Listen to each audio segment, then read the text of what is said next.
Hello, welcome to another edition of the VOD One-on-One. VOD One-on-One is a platform whereby we invite politicians, stakeholders, and CSOs to discuss the current affairs of the country.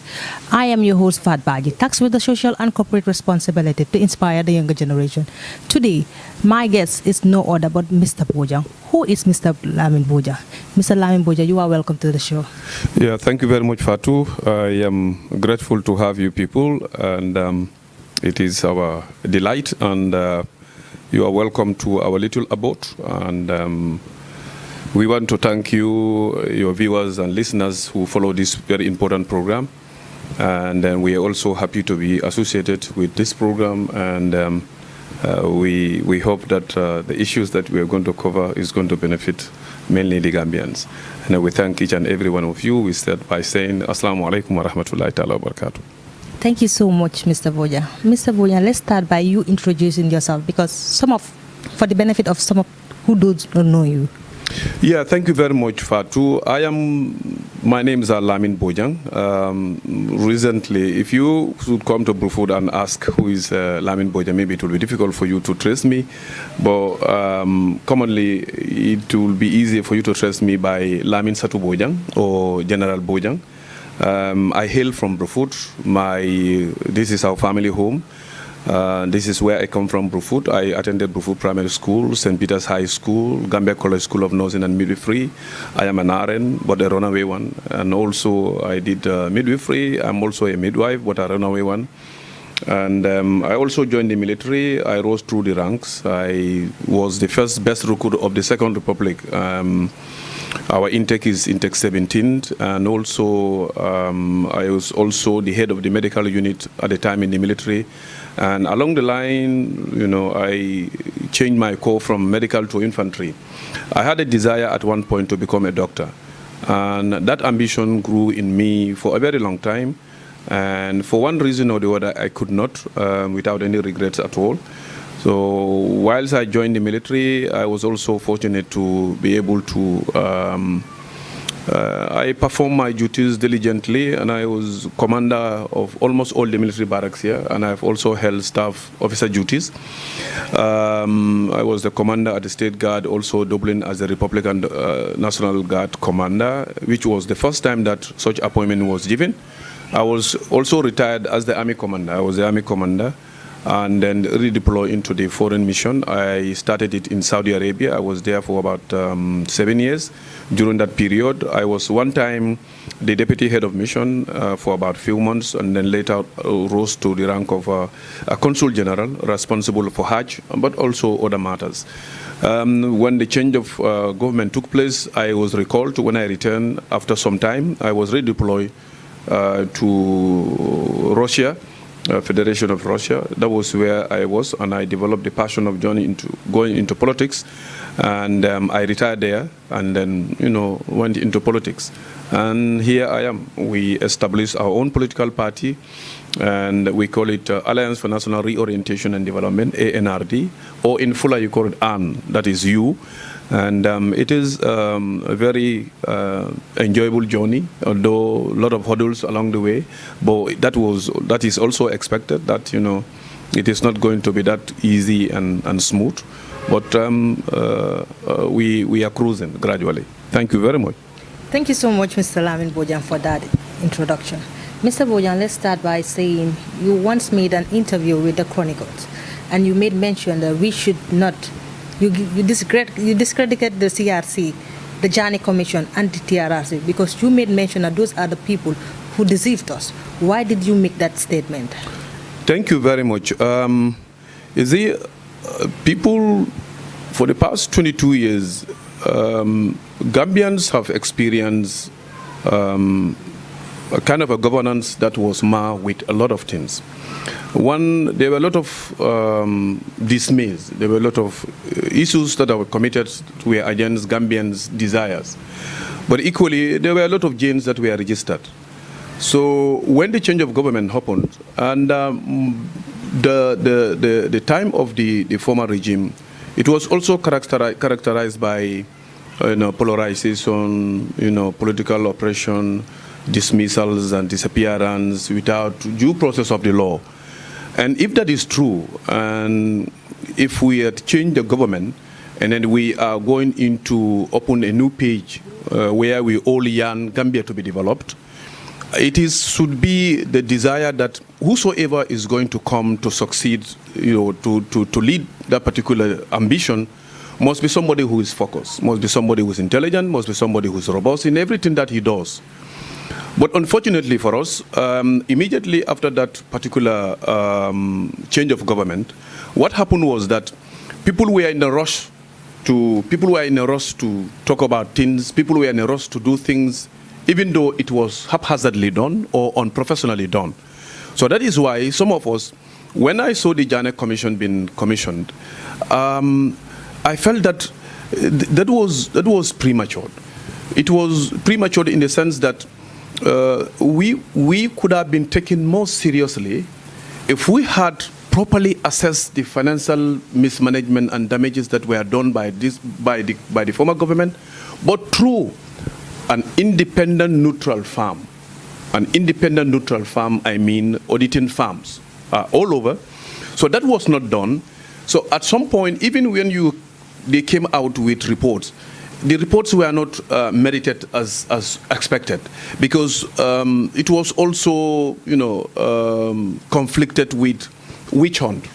Some people were, followed to the latter, and others were just merely, investigated, and nothing comes out of it. So for us, we thought that we had a serious government in place to make sure that those allegations of financial mismanagement, corruption, and other things were going to be thoroughly investigated, thoroughly followed, to make sure that everything is done in the right way. So that's why when I had my interview in those days, I discredited the format and the way those efforts were made, because it lacked the merits.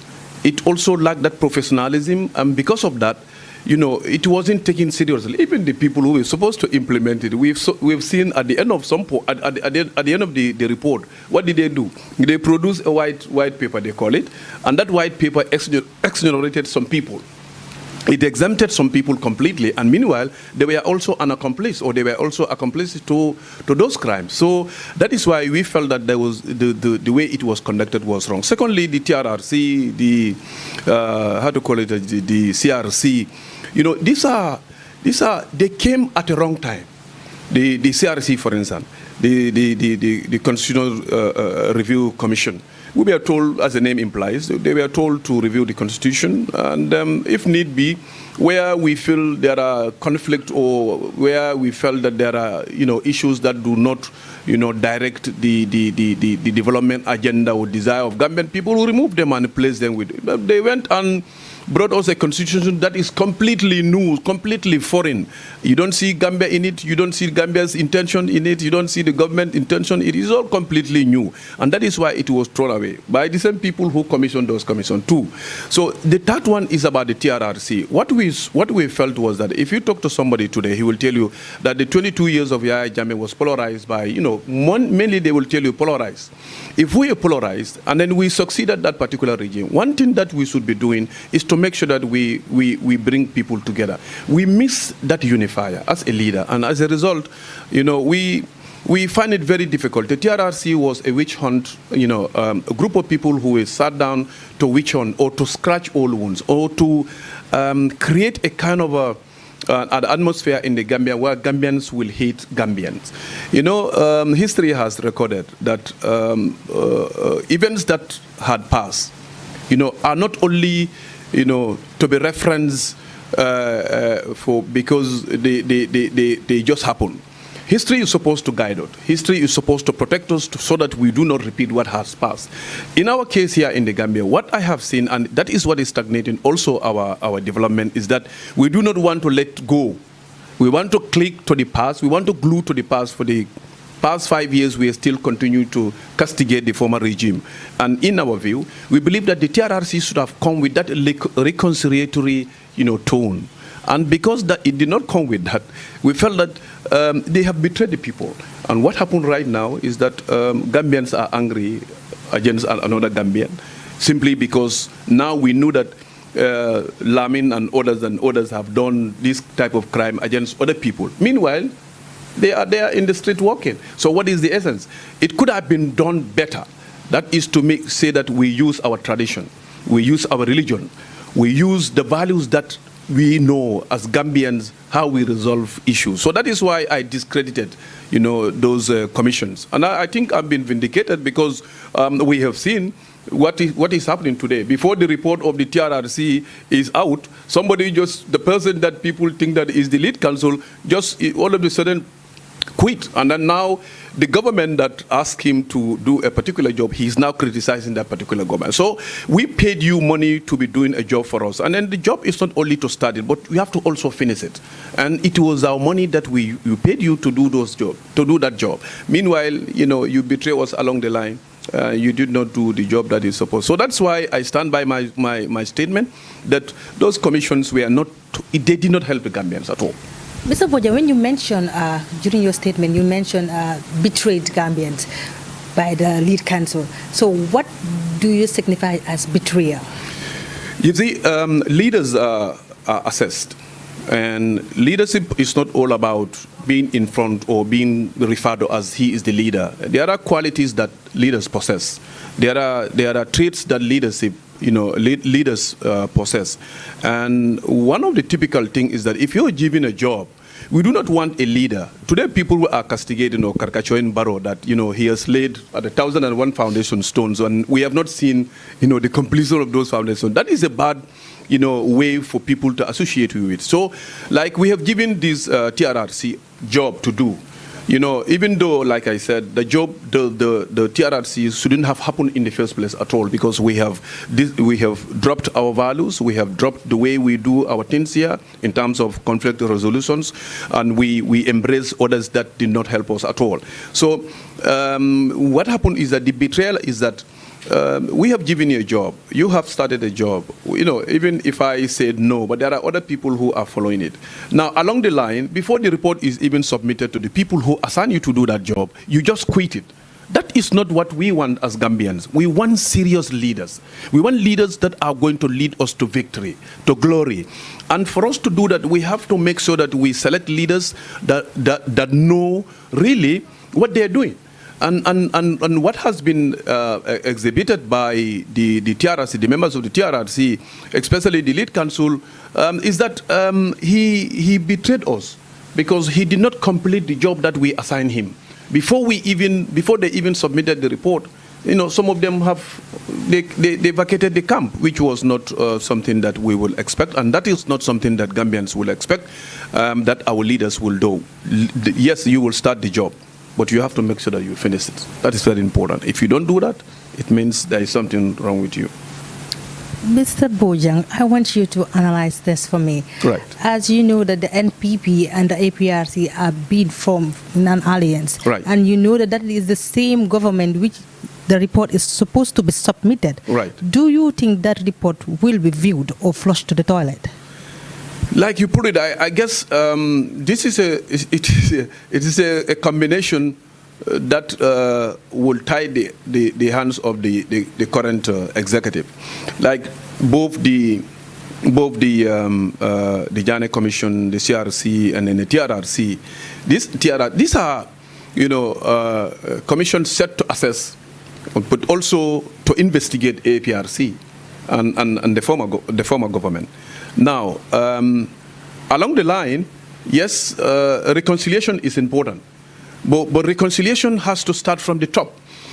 If I'm in Barrow's shoes, I'm not going to. If I truly believe in unifying Gambians, I would make this coalition with Yaya Jammeh. If it is true that is the intention, if the intention is to unify us, if the intention is for us to forget the past, the best person that you can make this particular coalition or alliance with is with Yaya Jammeh, just to avoid what is happening right now. Today, there are Gambians that are at the police station because there is misunderstanding that is brewing between the same political parties, creating factions.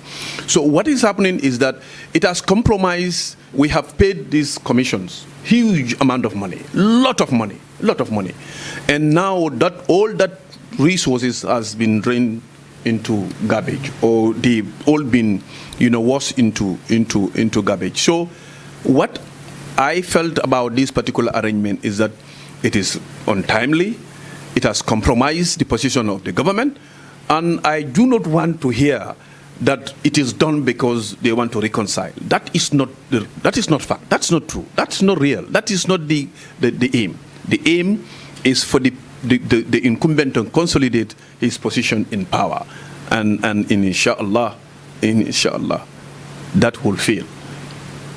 When you say that the aim is not to reconcile the people, how sure are you that that was not their hidden, that was not actually their agenda? No, because we are all Gambians, and I am a politician now, and I'm following events, and I can give you my analysis of all these things, and that is what I am doing right now. What happened is that, is it true that Yahya Jammeh and APRC did crimes here? Is it true that Yahya Jammeh was a dictator? No, but the crime was not set by the APRC. It was set by Jammeh himself. So the APRC as a party should not answer to it. Let the person who committed the crime answer it. But who were the enablers? In this case, who were the enablers? The enablers here are APRC, because that government was referred to as APRC government. It was not referred to as a coalition government, or it was not referred to as ANRD government. It is referred to as APRC government. And what happened was that some of the complaints that came out after the current government took over was that they confiscated not only Yahya Jammeh's properties, but the properties of the APRC.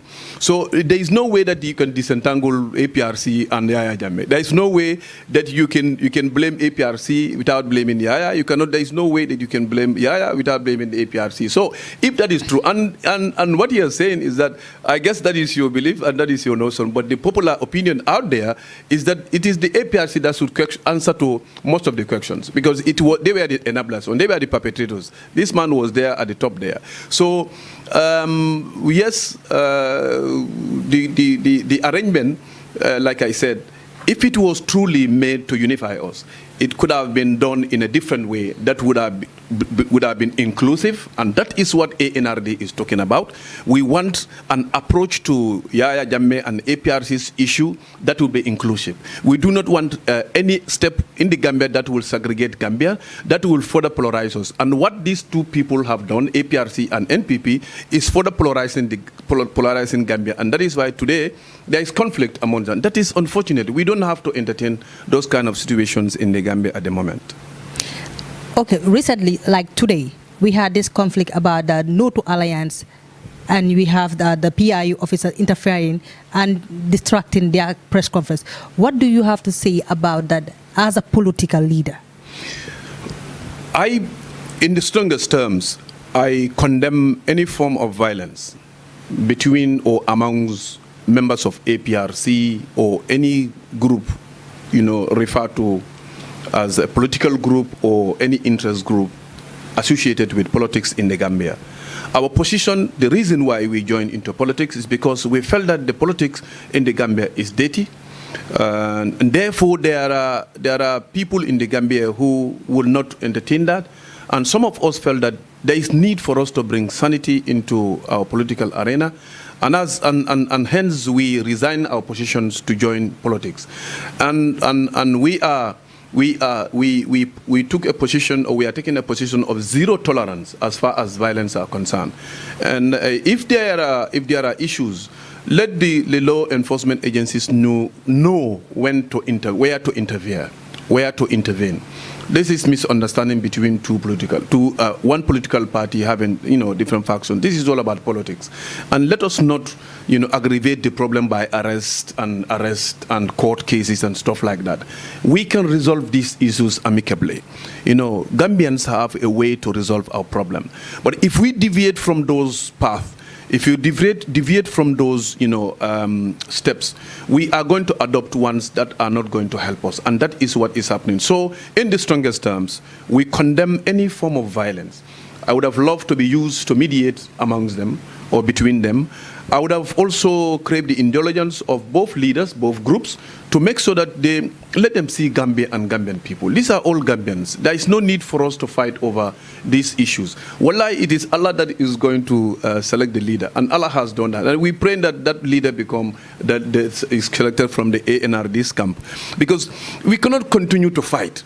Gambia, we are also waiting for development. We want to develop.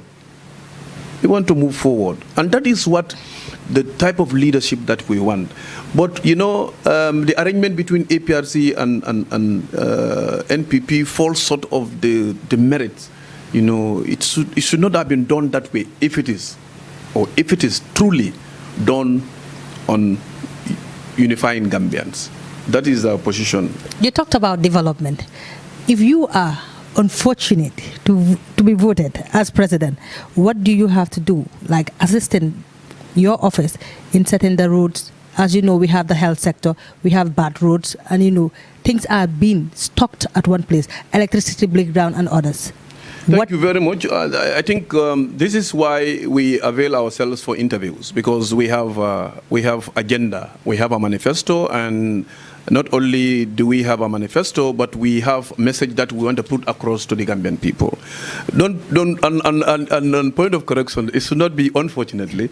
It should be fortunately when you are elected into office. You see, and that is what Gambians are waiting for. ANRD, we have a manifesto, and all the political parties have manifesto. But what is the difference between our manifesto and the manifesto of all other political parties? The difference is this: when Adama Barrow was coming, he also came with a manifesto. But is he able to implement the manifesto as the agendas enshrined in their manifesto? These are questions that this is a question that we should ask ourselves, and that is no. So therefore, what we need to do as Gambians is that when we are selecting our leaders, let us not look at the manifesto.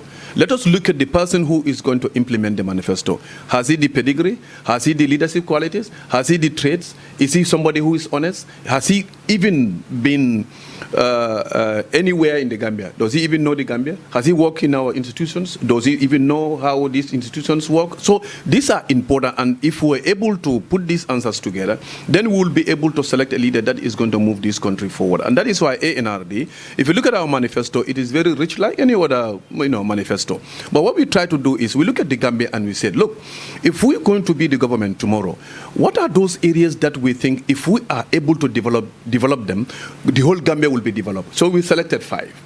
And this 5 is bordered on, like you said, electricity. Because we believe that if you are able to succeed in, making those areas to work effectively like you plan, and you do not have sufficient electricity, but sufficient electricity is not even the main thing if you do not have affordable electricity. Because here, if you have electricity, and meanwhile people cannot purchase it, that is another constraint. You have not still solved their problem. And that is why we at ANRD, we looked at our agenda. We said, okay, let us select 5 from it. And these 5 are agriculture, health, fisheries, education, and security. These are key, because we said if we are able to develop these 5, these are the major problems in this country. If you want to mitigate unemployment in this country, you have to go into agriculture. If you want to fight corruption, if you want to fight poverty, you have to go to agriculture. If you want to eat what you grow, you have to go to agriculture. If you want to also make sure that we service the debt, the loan that we took, about $30 billion, we have to go into agriculture. But equally, what is also important is that fisheries is very important. And education is very important. And education, health, the health sector, like you said, the number of our young women who are dying, of maternal death or postnatal death is on the increase. But what is causing this? What is causing it? For 56 years of our independence, we're still depending on same, level or ways of care as far as our health is concerned. And we felt that that is not what is providing us good health. 56 years of our independence, still now Gambians are massively moving to Senegal or other countries to go and seek treatment. 56 years of our independence, we still cannot bluff to say that we can treat, investigate, and perform all type of operation on our own soil as an independent state. ANRD, we have a solution. Our solution is that we believe that it is the government that ensures that the people are healthy. How do you do that? You make sure that you provide some help that will help them to be able to ensure that health is maintained. And we have assessed that, look, Gambians are going to the hospitals. Sometimes they cannot even afford to pay for the health care. So what do we do to help them solve that problem? Then we thought of a plan called medical insurance. Medical insurance is not a new thing. It is happening in other parts of Africa. And it is just to ensure that you go to the hospital if you're sick. And if you go there, meanwhile, if you don't have money the day that you're sick and you go to the hospital, you should be able to receive Medicare or you receive treatment even though you don't have money in your pocket. That is all about medical insurance. But look, what is medical insurance all about? For instance, in Bruford here, this particular area, if we have a place where we deposit maybe $5 or $50 per week or per month, and if you are part of that scheme, you hold only an ID card. The day that you fell sick and you go to the hospital, you do not have money in your pocket. But the fact that you are part of that scheme, if you go to the hospital, you should be able to receive your treatment, even if it is $10,000. And meanwhile, before you go to the hospital, and you pay only $100. This is what is going to make life easy for our people. But look at the one where I started, the postnatal death that we are experiencing in this country. You see, if you go to the primary health care at the village level, we still have traditional birth attendants. 21st century, we still have traditional birth attendants taking care of women. The most important thing is that women, the prime, those who are bearing kids for the first time, their first 3 months of their childbearing is very, very significant. And most times we fail to give the care that is supposed to be given at that stage.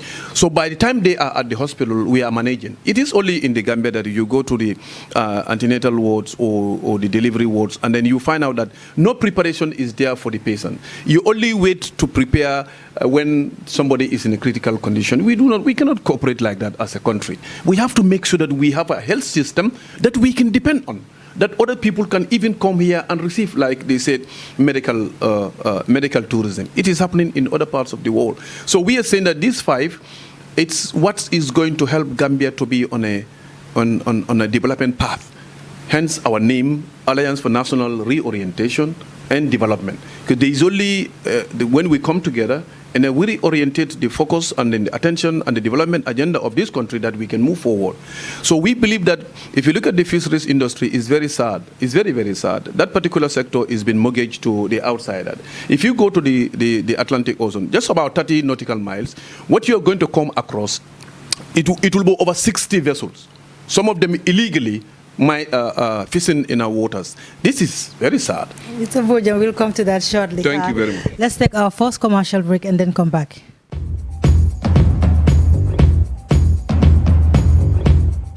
Welcome back. Just to remind you that you're still watching the VOD One-on-One. I remain your host, Fat Baji, taxed with the social and corporate responsibility to inspire the younger generation. Mr. Bojang, back to you. Mr. Bojang, let's talk about your policies and strategies. Thank you very much. Our policies and strategies are Gambia interest-driven. Whatever we are doing is centered around what Gambia needs, what Gambia wants, and what can move this country forward. That is what is driving our policies and our strategies. What we have noticed is that if you give me any specific sector, I will tell you what our strategies are. And what we are doing right now is that the Gambia is polarized. We all accepted that. Our politics is marred with a lot of controversies. Nearly tribalism dominates our political climate or political domain. And should that happen? No. So what's ANRD? What we are saying is that we need to sanitize, like I said earlier, and we need to be decorum. We need to bring civility into our politics, because there is a need for that. for us to be able to move forward as a country, as a people, we have to make sure that we condemn in the strongest terms some of those odds that are happening. So that is why our policies on generally with regards to the affairs of the Gambia is driven by the interests of the country. If you come to the security sector, we want to make sure that Gambians are secured. But is that what is going to make you to feel that we are secured? No. Security is a holistic package. It's a huge package. It also make your country to be known worldwide, but also your country to be trusted. If you believe that security is all about ensuring that Gambians sleep and they wake up in the morning, go about their businesses, then your understanding of security is still falls short. So that is why ANRD, we want to make sure that that is not only what we want to achieve, but also we want to make sure that we have a country that is secure to the extent that it will be recognized internationally, because that is the time that we will be able to attract other investors or other people to come to the Gambia and invest there heavily. And that is why our strategies include ensuring that we looked at the Gambia and ensuring that Gambia is industrialized, because that is what is also going to help us to be able to be self-sustainable. To be sustainable, we cannot be dependent on other people. And that is why when we say agriculture is a broad area. Horticulture is one of it, and agriculture, the other aspect of it, is all part of it. And that is why we believe that for us to be able to achieve anything in terms of redeeming or salvaging this country from where we are right now, we have to make sure that we look at what do they need? And we believe that what we need immediately is something that will fill our stomach. We are hungry, and the livelihood in this country is too expensive. And as a result, our strategies are driving towards ensuring that we are able to drive out hunger. And for us to be able to do that, I will give you a typical example. Today, we purchase carrot, tomato, onion, Irish potato from Senegal. 40% of Senegalese land is deserted. The water that we have in the Gambia, Senegal does not have. And in fact, arrangements are in high gears for them to export part of our water to Senegal to feed them. If you go to Kafuta, Al-Kharafi was there before. They used to produce a small amount of Irish potato and onion. I just have to imagine that we replicate that particular project in CRR, LRR, URR. One, we will be able to produce what we want to eat in this country. Two, we will be able to fight unemployment. Three, the young people that they are castigating and blaming that they do not want to work, we can commit them, we can use them in those areas to be able to be part of the development of this country. So our policies and our strategies are Gambia interest-driven. Mr. Bojang, if I hear you right, you made mention that what Gambia needs, and you made mention that we need food. Can food take the development of the Gambia forward, or do you think Gambian only can survive in food based on the difficulties we are facing in the society right now? The difficulties that we are facing in society right now, it borders on feeding, the livelihood. How expensive is living today? How expensive is this today? A bag of rice is 1,950, 1,300, 1,400, 1,600. How many Gambians, civil servants and non-civil servants, can afford that? Very few of us. You see, there is a well-educated scholar whose theories are still continue to be investigated. He's called Maslow, Abraham Maslow. Looked at the human needs. He said, those activities that can help a human being to be motivated. He said, I'm sorry, you must have heard of this, Maslow's hierarchy of needs. Maslow's hierarchy of needs is on a pyramid. And then he said the basic. The most important one, that if you want to help a human being to be motivated, the most important thing that you need to help him is to take care of his psychological needs. And that is why I'm telling you that even the people that live here to go and settle in America, to go and settle in Europe, to go and settle in developed countries, the first thing that they fought is hunger. That is the most important. Yes, build us roads, build us, infrastructures. It's beautiful. I have no problem with that. But if we are hungry and walking on the street, you have not still help us. And that is why the most important thing that a human being should fight for first is the psychological needs. And the Maslow says that the most important one is psychological needs. And the psychological needs also include, the second one is safety, the security. The third one is belonging. And then the fourth one is esteem. And the fifth one is self-actualization. So you see, these are what is going to help the human being to be able to do something. So in the Gambia here, for us, one of our most important problem is that we are hungry. And we are just from a tour. We went to some places. It's very sad that people are claiming and complaining that they eat churu koyo, somanda, in the morning, in the evening, and in the afternoon. This is sad. Mr. Bojang, you keep talking about food. And I keep saying that. Do you think Gambia only need food to survive? Let's talk about our security system. Before you give me food, I think you should be more concerned about my safety and the well-being of the other Gambians. Now, if I give you your safety, meanwhile you are hungry, do I help you? But yet still, if you give me food while I am not safe, what is the essence? But that is why, if you look at our 5 agenda, we said simultaneously, we are going to make sure that we work these things out. And security is one of them, agriculture is 2, fisheries is 3, education is 4, and health is 5. This is what we think is going to help us. But we said these are bordered on the availability of electricity. And in electricity, what we are saying is this. Can we continue to depend on fossil fuel? Fossil fuel is crude oil and gas. It is documented that fossil fuel in 2030 will be dropped 60%. The use of fossil fuel for the production of electricity is going to reduce to 60%. In the Gambia, we are going to wait until when we reach that demanding or that very deadly situation before we think of alternatives. And that is why ANRD, what we are saying is that climate change is a reality. Because climate change is a reality, it is now that we have to look for alternative. And then what we need to do is that this is the Gambia. Sun is sign. It's not our issue. Why can't we think and plan and start implementing that? I brought investors here from Sweden, and when we came here, we have done our investigations and our findings and everything. But the government of the day, they frown us. They do not want us to go into production of energy. We went to Kauru, and this is the most ideal place where we can, even build this particular farm. But they frown us. So we are saying at ANRD is that we're not only criticizing the government that you are not taking good measures to correct the erratic electricity supply, but we are saying that you should now deviate. You should not look for alternative. And the alternative here is renewable energy. Renewable energy is either solar or wind turbine. And this is why, yes, it may be expensive. That is true. But that is why other countries, even our neighbors here, Senegal, they are using wind turbine. They have started using it, introducing it in their energy sector. Why not the Gambia?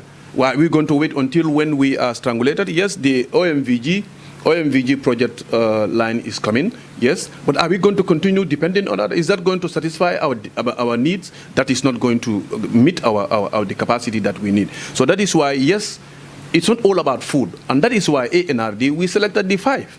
The 5 include agriculture, fisheries, education, health, and security. Security is key. Yes, people, it's like the egg and the egg and the hen. Which one comes first? So they are all very important, and that is why we place importance on all of them. Okay, Mr. Bojang, we'll come back to that because you are yet to convince me on that side. Okay. So, Mr. Bojang, yes, let's talk about the controversy surrounding your being fired as the party leader of GAP. You see, and that is... I'm coming. Okay, please. There was a controversy that was surrounding the whole thing. Right. We just saw all of a sudden a video just come out, boom. And then you came back at a press conference accusing that there are some party leaders, some of your executive who were behind it. So can you please clear that air for us? Yeah, I'm glad that you are mentioning this. At this time when we are just going into election, and I am happy that you're coming at this time. Yeah, I would like to say this thing with this sense of humility that I did not accuse anybody. What befell me was just an unfortunate thing, but people knew me, and those people that knew me, what I'm capable of doing, even if you don't know me, just interact with me and hear me speak, you will tell that yes, he is capable of doing this thing. I do not want to dwell on that part, but like your question, I resigned from my position to go into politics. At that time, I thought I was twinned with people who love Gambia and like I do, and we can work together. But along the line, I am somebody who is incorruptible. You cannot corrupt me. And secondly, you cannot twist my arms for me to deviate from the right path. I'm a very difficult person when it comes to that. And that is why, alhamdulillah, without bragging, my name has never been mentioned in either of the commissions, either the TRRC or Janneh Commission. I thank Allah for that. Does that mean that I do not want something? Yes, I want something. I also want something. But alhamdulillah, I was able to live a decent life, and that has not been my problem. But what happened is that, is it inevitable? Usually, even in our local language, the tongue and if you are given an analogy, they say the tongue and the mouth or the teeth living together, but sometimes they do. So when that happened, there were misunderstandings. The misunderstandings were that the path that we take, I am full of energy to see that this country move forward. I do not want anybody to distract me as far as that is concerned. I feel uncomfortable in a particular makeup or group, I quit. Okay, and that is me, because I believe that what I'm saying and what I'm doing is right. If you prove me wrong, that what I'm saying, what I'm doing is wrong, then I know that I have to change my path, because I'm also human. Okay, but to allege me of something, who am I? Who should not be alleged? And when the incident happened, we believe that as a human being, when your comrade is in a dire need, stand by him. This is what I expect. And alhamdulillah, I am counting on people today who I have never known, they have never known me, and they have never seen me, now pictures maybe, or video calls, who stood by me during that difficult time, who never even knew me. And today I'm counting on them for everything. So, like it is often said in America, they say there is no bad publicity. And if that was the publicity that will echo our name in every part of the world, alhamdulillah. So that was something that had happened, and then alhamdulillah, I thank every Gambian and non-Gambians for that matter who stood by us during that period. And it was difficult, but it was we have found opportunities in them, and we're exploiting those opportunities. Mr. Bojang, this is going to be a yes or no question. You answer me yes or no. Was it you in the video or not? No. So how did the video get leaked? I don't know. You see, this is what maybe that's why you quoted me, that members of my own group found how to call it. I alleged them to have, because I would have loved to answer that, because I did what I'm supposed to do. If you are involved in that kind of situation, and you know that in your country there is an agency or agencies that are responsible to investigate those kind of things. You see, during my investigation, I came across a lot of things, and which I left with the police. There were times that I even asked them to give me some of those information that I can share with the press or the Gambian people, but I was asked not to, because it was really messed, sort of. And I rest my case, and I rest my hopes on Allah, and inshallah Allah will vindicate me. And I think alhamdulillah, with what I have seen and what I've done, how it leaked, I cannot tell but I knew very well that I am a Muslim, not only by name. I'm a Muslim, a practicing Muslim, and I live in this house here. And this is our headquarters. This is where we do everything. And I am happy that people understood me and people accepted me, even though that people want to caricature me or want to tarnish my image. I say no to those kind of things. You cannot, there is no way that you can intimidate me that way. That's not Mr. me. Bojang, that was rather unfortunate. That was a thing that none of us wish for anybody. That's correct. But it's rather unfortunate it happened to you. And then you all of a sudden came and bounced back strongly. What motivated you?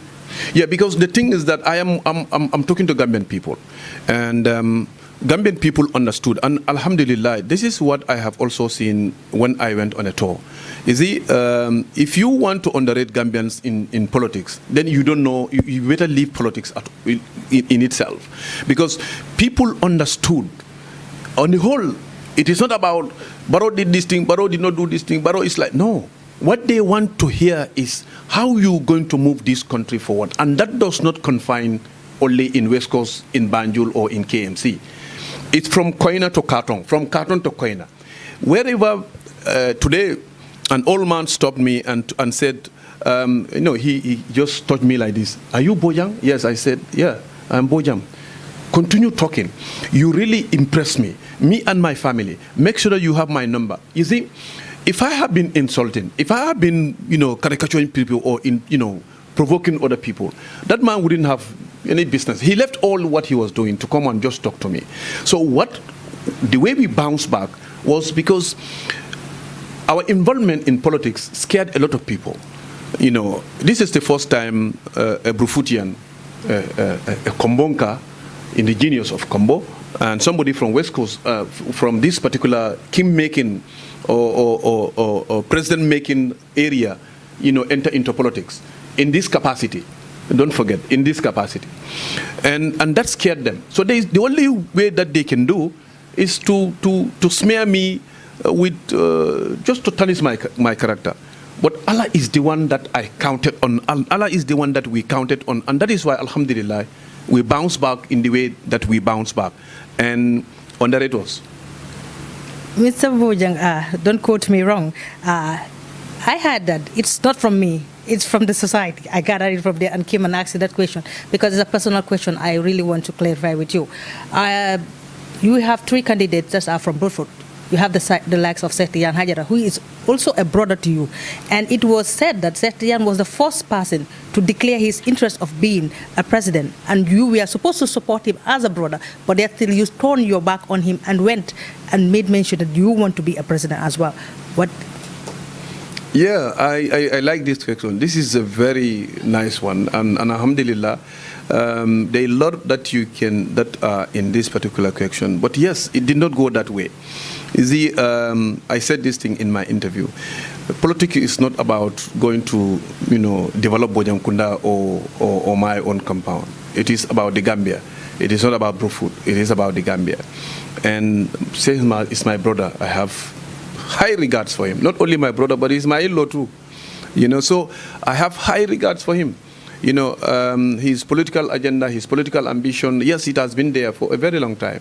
Before I even, came into to politics. He's been there, and I respect the decision that he has taken at the time. Why didn't I support him? That question is not that I don't support him. I am standing by him now than before. You see, politics is like this. If I want to, support him, I have an ambition. I quit my job for him. For this politics, I quit my job for politics. And if I am going to go into any arrangement with anybody, it has to be clear. It does not have to see me or him. It has to see Gambia and Gambian people. That is my only philosophy. That is our only belief. So my brother has that, and I have that. And there is nothing like animosity between us. There is no problem between us. The thing is that we are talking about politics this time around. And the best way that I think we can better collude is when you build your house, I build my house, we sit at the Bantaba and discuss. And that is what is politics. And I cannot betray him, I cannot say anything sort of what I have just described it.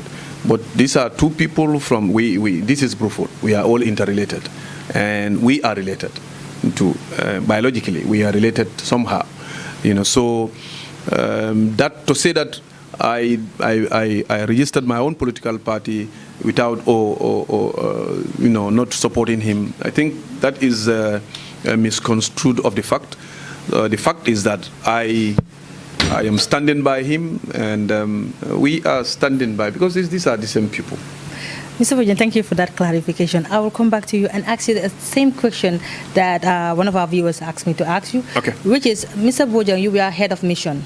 You also joined the Gambia Armed Forces. You were a nurse too. You never nurtured this idea of being a politician after the second regime or during your serve in office during the second regime. What motivated you? Were you scared of Jammeh, or you nurtured that idea when Jammeh left? Thank you very much. If you said this thing, and I wish people see this particular interview and this particular question. You see, when I was working with Yaya Jammeh, people used to say that he was afraid of me. Why was I redeployed into foreign service abruptly when I was in my prime? This was in my 40s, 43, 44, 45. That was the most dishonest, step that was taken against me. I did not like it, and it was very, very, disturbing for me. So that is not true. To say that I'm afraid of Jammeh, if you said this thing to soldiers, they will tell you that instead it's the other way around. It's Jammeh who is afraid of Lamin. That is why, they abruptly or suddenly redeploy him into foreign service. So, and to say that I do not develop the passion of politics when Yaya Jammeh was here. Easy. When I was going to college, I was the president of the student union. In my second year in college, I was the vice president of the student union. And when I was in my final year, I was the president of the student union. At that time, we used to be invited at the National Assembly. And our invitation there was just to go and, witness the proceedings. At that time, I used to envy, I like the likes of the veteran politicians who used to be PPP at the time. But was that something that I inculcate in my activities or nurture in my activities or my desire? No. But then I'm a military officer. The military officer is not only to salute your senior or to be subservient to the civil authority. You see, the military is not only to protect the lives and properties of the people that you are serving, but the way the lives of those people are led, it's your business. And that is why we sometimes come in when things are going on the left. And me, at that time, I was not involved in politics because I was barred from involvement in politics. The discipline, the institution that I belonged to at that time, were not allowed or it's not allowed to be, involved in politics. And that was how I nurtured that was the how to call it, I disciplined myself. You will never see me in any political arena. I have no business with politics. But does that mean that I'm not interested in politics? No, I was working for a government. And if that is the case, and today, because there is change of government and we are coming in, does that mean that I was afraid of the former regime? The former regime, I was a military officer. It is either I do the coup d'etat or maybe retire from the military and go into politics. And either were not a suitable option for me at the time. The best option that I have is that when the change of government occurred, like I alluded to earlier on, when the change of government occurred, we thought that we are going to be reconciled. We thought that we had an opportunity to move forward. But then we were betrayed. The leaders lied to us, they betrayed us, and this is something that we cannot continue, because the problems in this country, the role that women are playing in politics in the Gambia, the role that they are playing, they are making the women to play to develop, to contribute in the development of the country and the young people is not the way that can develop this country, and that is why we came into politics. So no. Well, Mr. I was not afraid. We'll come to that again. Mr. Right. Bojang, like I said, I want to ask you this question again. Right. Let it be a no or yes. Okay. Are you a humanitarian? In all its facets. All its phases, yes. Do you think you can give us a vibrant and tolerant Gambia? More than you can expect. Yeah, this is me. Remember my background. You were the one who said them. You said I'm a nurse. And what does that mean? You said I'm a soldier. This is a noble profession, and I'm a diplomat. I know this is diplomat. If you're a diplomat, you're out there to sell your country. You see, I'm a humanitarian. This is the job that I have been doing when I was in the military. As we come to the end of VOD 1-on-1, Mr. Bojang, back to you again. I did not say it, but Bachiri said it. But you said you had no supporters. Yes or no? If you're following me, then you will answer that question. No, it's a yes or no question. No, Tell me yes or no. No, our support is not only localized. Mr. Bojang, you didn't answer my question. Yes or no? No, we have support everywhere in this country. We have support everywhere. You said I should say yes or no, and I'm saying we have support everywhere in this country, and then that has been manifested not once, not twice. But if you were here when we returned from the tour, that would have, we would have given you the pictures or videos for you to see. Okay, as we come to the end of the VOD one-on-one, Mr. Bojang, what is going to be your message to Gambians? My message to the Gambians is that I want to thank each and every one of you for having this time to come over here and to give us this very important time to talk about. But what I want to say is that we are going into politics, and we are going to start campaign very soon. What is important is that, of course, yes, let us listen to politicians, but let us listen to politicians who are coming with solutions to our problems. And we insist that our priorities are these 5 most important things, because we believe that once we are able to develop these 5 agenda, every Gambian will see themselves in it. The issue is that the number of young people that are graduating from schools is just increasing. I have not mentioned to you what we have in education or in fisheries, but what we are saying is that the role of women in politics, it cannot continue. We want to give a better footing, a better role for women in politics, but most importantly, their role in national development.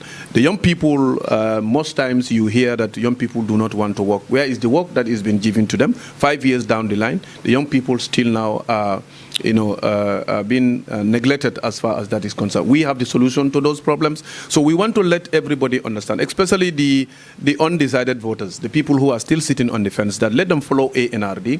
Our politics is clean, our politics is decent. We want to bring sanity into politics. We want to bring decorum into politics. But we want to make sure that Gambians understand that, the status quo cannot continue. If we allow this current administration to continue, development, let's forget about it. If you allow this status quo to continue, because our agriculture is in the hands of foreigners, our security in the hands of foreigners, our health sector is in the hands of foreigners, our fisheries is in the hands of foreigners, and education system is in the hands of foreigners. We, the Gambians, are strangers in our own country. So ANRD is saying that, let us not fight over who is to win this country. Let us use, our listening and our sense of reasoning to be able to distinguish who is going to take this country forward. As we come to the end of the VOD one-on-one, he said you should vote for ANRD because they will give you the Gambia you want, a vibrant and a tolerant one for that matter. I would like to thank the whole Comeria team, from Hassan to Tida, my sister. Thank you so much for joining us. Till I come your way. Next time, I remain Fat Baji. Tax with the social, corporate and responsibility to inspire the younger generation. Bye-bye.